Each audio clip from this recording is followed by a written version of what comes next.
आज सकाळू देशव्यापी डाक्तर संघर आंदोलन चली जहाद्वारा रोगी सेवा गुरुतर भावे प्रभावित होईछि। कोलकाता ट्रेनी डाक्तर को दुष्कर्म और हत्या घटना निया समग्र देश में व्यापीबाकू लागिथिबा बेले एहा थमिबार ना धरुनी।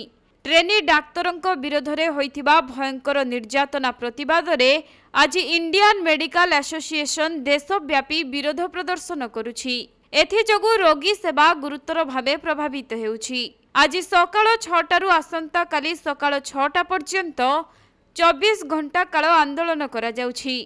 एही धर्मघटरे प्रोफेसर डाक्तर और डाक्तरी छात्र छात्री सामिल होइछन्ति।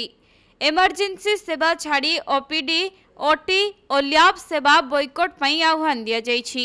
डाक्तरी छात्र छात्री आंदोलन जोगु ओडिशा समेत गुजरात केरल कर्नाटक एवं देशर सबु सहर रे स्वास्थ्य सेवा विपर्यस्त होई पड़िछि।